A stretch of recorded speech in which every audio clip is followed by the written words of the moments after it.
frame moving with a deliberate purpose that commanded more attention than any shout. He reached Clara, bending with the awkward grace of his age, to offer her a clean handkerchief and help her to her feet. Only when his daughter was standing, her dignity restored as much as it could be, did he fix his gray eyes on Scarlett. In a grave voice that seemed to carry the weight of generations, he said, "What I have seen is not a bride, but a child who still does not know the meaning of respect." And his words were not a heated reproach, but a sentence that fell upon everyone like a silent lightning bolt. The murmurs died down. No one dared to respond, and Scarlett's shame was reflected in the trembling of her lips, though her pride did not allow her to bow her head. The party continued out of obligation. The music started playing again, and some guests raised their glasses, trying to bring a celebratory air back to the night. But the echo of the push could not be erased. It was in every averted glance, in every restrained gesture, in the discomfort that made the dances shorter and the laughter seem forced, because what had happened could no longer be undone, and the memory of a mother covered in mud in front of everyone had been tattooed on the community's memory as a bitter lesson that was just beginning to unfold its consequences. The community hall was almost dark as midnight approached. The last guests had left in the rain, leaving behind a heavy air of whispers and comments that still floated among the tables. The burnt-out candles barely illuminated the tablecloth stained with wine and mud, and the echo of the music was now just a distant hum that got lost in the puddles of the courtyard. The silence was so dense that when the gate bell rang 3 times, sharp and firm, everyone still in the place shuddered, as if the bronze had struck their hearts. Walter, with his cane in hand, had rung the bell without raising his voice. And yet, that sound drew everyone to the center of the hall, where he stood waiting by a wooden table marked by the years. No one dared to ask why, because Walter's authority needed no explanation, and one by one they approached. Clara, still with her shawl, damp from the storm. Scarlett, with her makeup smudged and her eyes red. Logan, with the twisted expression of someone who wants to escape but doesn't know how. And Patricia, with her chin held high, feigning control amidst the discomfort. Even some trusted witnesses remained, drawn by the certainty that something important was about to happen. Among them was Mr. Martin, the family's longtime attorney, whom Walter had quietly summoned earlier that evening. Walter waited in silence until everyone had taken their place around the table. Then, with a slow, almost solemn movement, he reached into the inner pocket of his coat and pulled out a yellowish envelope, creased at the corners from the passage of time. An envelope that, when placed on the table, seemed to have a much greater weight than it actually did. The murmur that was beginning to grow among those present died down immediately when Walter said that this night could not end with shame dragging down his family, that the time had come to set things in order. He pointed to the envelope with a firm finger, adding that on that paper was written a decision made many years ago, a decision that had been waiting for the right moment to come to light. Logan nervously asked what the envelope contained, and Patricia replied that she didn't understand why they had to ruin the wedding even more with old papers, that it was best to forget what had happened and let everyone get on with their lives. But Walter didn't even look at her. He just lifted his chin and called for Mr. Martin, the attorney, who had been sitting discreetly in a corner since the afternoon, and asked him to come forward to open the document in front of everyone. Mr. Martin, a middle-aged man with a serious face and a deep voice, took the envelope respectfully, opened it carefully, and unfolded several sheets bearing a signature and seal from years ago. He began to read aloud as silence took over the hall. Scarlett shifted restlessly in her chair, her damp dress clinging to her body, and Clara bowed her head as if she sensed what was about to be heard. Mr. Martin read slowly that Walter Salgado, the rightful owner of the family home located in the heart of the ranch, had established an irrevocable condition at the time of granting said property as a dowry to his granddaughter, Scarlett. The condition was that the house would remain in the granddaughter's name only as long as she publicly honored her mother. And in the event that this honor was clearly broken, the property would immediately return to the lifelong use of Clara, and subsequently, after her passing, it would be allocated to a community scholarship fund for the youth of the town. The echo of those words fell like a slab in the empty hall. Scarlett opened her eyes in disbelief, and exclaimed that it was unfair, that no one could take away what had already been promised to her, that her grandfather was manipulating things out of revenge.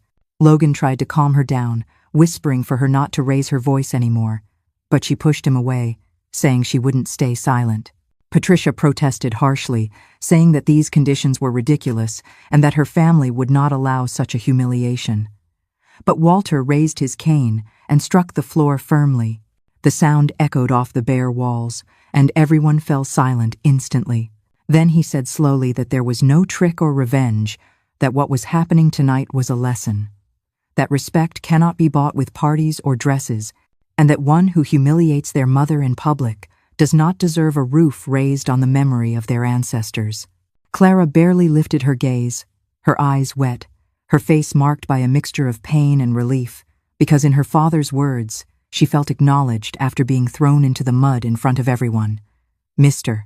Martin closed the document and placed it on the table, confirming in a clear voice that the clause was legitimate and still in effect, and that from that moment on, the house was restored to Clara. This is about so much more than a house. It's a lesson written in ink and sealed by time. In a single moment, Scarlett has lost everything she thought was important. But when pride is shattered so completely, what rises from the ashes? Let's listen on to see if this is the end for her, or a painful new beginning. No one dared to argue further, although the air was thick with contained anger, shame, and helplessness.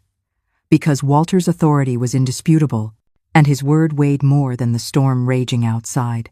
Scarlett put her hands to her face and sobbed silently, understanding that in a single act, she had lost not only her dignity before the town, but also the house she dreamed of as a symbol of her new life. And in that cry, wounded pride, mixed with the pain of knowing she was defeated by the force of a tradition she could not change. In the days that followed, the weight of that night settled upon Scarlett like a shroud. The silence in the house was no longer a weapon she wielded, but a crushing judgment. Logan's empty platitudes and Patricia's venomous whispers offered no comfort. She was adrift in the ruins of her own making, the echo of her grandfather's sentence and the image of her mother in the mud replaying endlessly in her mind. The loss of the house was a bitter pill, but the loss of her own self-respect was a poison that seeped deeper, leaving her hollowed out and ready to shatter. In the days that followed, the weight of that night settled upon Scarlett like a shroud. The silence in the house was no longer a weapon she wielded, but a crushing judgment. Logan's empty platitudes and Patricia's venomous whispers offered no comfort. She was adrift in the ruins of her own making, the echo of her grandfather's sentence and the image of her mother in the mud, replaying endlessly in her mind. The loss of the house was a bitter pill, but the loss of her own self-respect was a poison that seeped deeper, leaving her hollowed out and ready to shatter. Walter remained standing, upright despite his age, and finally said that everyone must learn that life is not sustained by pride, but by respect, and that this night would be remembered not as a punishment, but as a warning for everyone's future. He then fell silent, rested both hands on his cane, and closed his eyes for a moment, as if that decision weighed on his soul as well. But he knew it was the only way to save his daughter's dignity and to teach his granddaughter the price of her actions. Outside, the rain continued to fall relentlessly, beating against the tin roofs and washing the mud through the streets of the town, while inside the hall, the entire family understood that the real storm had just been unleashed upon them. As the attorney's final words fell, Scarlett felt the world tilt. The color drained from her face, leaving a pallor that matched her white dress. The anger was gone, replaced by a cold dread. Her breath caught. Her eyes darted around like a cornered animal, because she suddenly understood. This wasn't a negotiation. It wasn't a threat. It was a sentence, written in ink, and sealed with her grandfather's will years ago, waiting patiently for this very moment. It was then that Walter's cane struck the floor again, the sound like a judge's gavel. "On this day," he said calmly, "you did not honor your mother. In my house, there is no room for ingratitude." The old man's voice was firm but not loud, and each syllable had the force of a stone placed in the exact spot to support a wall. And although he did not raise his tone, everyone knew there was no room for argument. Scarlett wanted to scream that it wasn't fair, that it was a moment of anger, that her mother always smothered her with criticism, and that no one understood how difficult it was to live under that shadow. But the words got stuck in her throat because she found no strength, and because the gazes of the others accused her without needing to say a thing. Logan tried to intervene, stammering that maybe they could find a compromise, that weddings are tense moments, and that a person shouldn't be judged for a single outburst.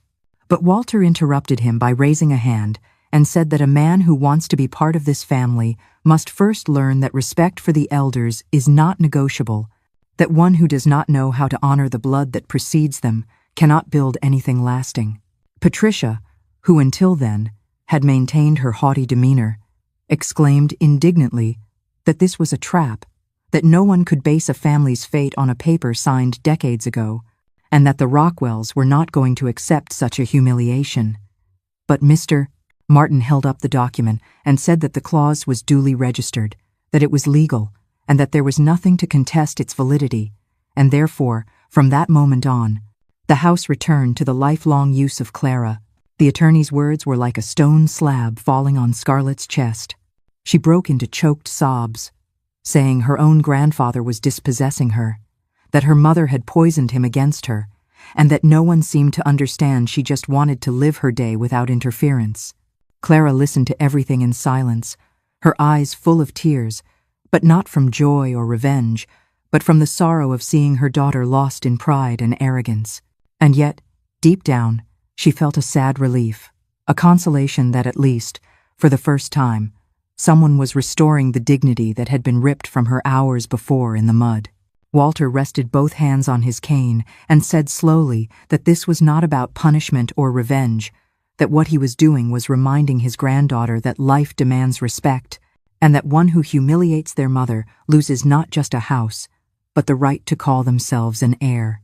The echo of that sentence hung in the hall like an invisible hammer blow, and as the storm continued to beat against the roofs and windows, the certainty settled on everyone present that this night would not be remembered for the toasts or the songs, but for the lesson of an old man who knew how to protect his daughter's honor and restore the sacred weight of memory. Patricia rose from her chair with a sharp movement that made the tablecloth tremble and the empty glasses clink against each other. Her face was flushed with fury, and her gloved hands moved through the air as if trying to push away the authority that filled the hall. With a voice that cut like a knife, she declared that this was all a trap, that no one in their right mind could believe a yellow document signed decades ago had the power to ruin a wedding and strip a daughter of what was rightfully hers. She said it was a show put on by Walter to humiliate his granddaughter and to make the Rockwells look ridiculous in front of the town. She added with contempt that she had never trusted the backward customs of a family that clung to old papers and dead words. Her protest rose above the silence like a lightning flash, but all it achieved was to make the witnesses' gazes turn colder. Because in the eyes of the community, what was being defended was not a house, but respect for a mother struck down in her pride and thrown into the mud. Logan, his face pale and his hands damp with sweat, tried to intervene. His voice was trembling and almost pleading as he said that maybe they could reach an agreement, that the wedding shouldn't end this way, that a dignified solution could be found for everyone, perhaps postponing the transfer of the house or renegotiating the terms. The important thing was that the union between him and Scarlett not be tainted by a piece of paper. As he spoke these words, he glanced at his mother for support, though deep down he knew that Patricia would not move from her trench of pride. But Walter, who had remained upright with his 96 years weighing on his shoulders like centuries of history, slowly raised his cane and brought it down firmly on the floor. The blow echoed, sharp and decisive, as if waking the very walls of the hall. With a calmness that was more fearsome than any shout, he replied, saying that in this house, the elders are respected first. Whoever doesn't understand that basic rule cannot claim an inheritance or a roof, because heritage, without respect, is just dust carried away by the wind. He said he was not willing to negotiate because the lesson had to be clear and it had to be remembered. That respect for a mother is not a bargaining chip.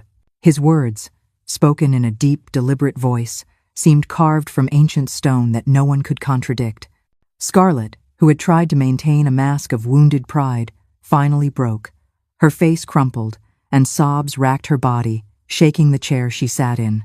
She looked like a child caught in a tantrum of her own making. The entire room held its breath, waiting. This was her moment, a chance to utter a single word, sorry, to look at her mother and bridge the chasm she had created. But her throat closed up. The shame was there, a burning coal.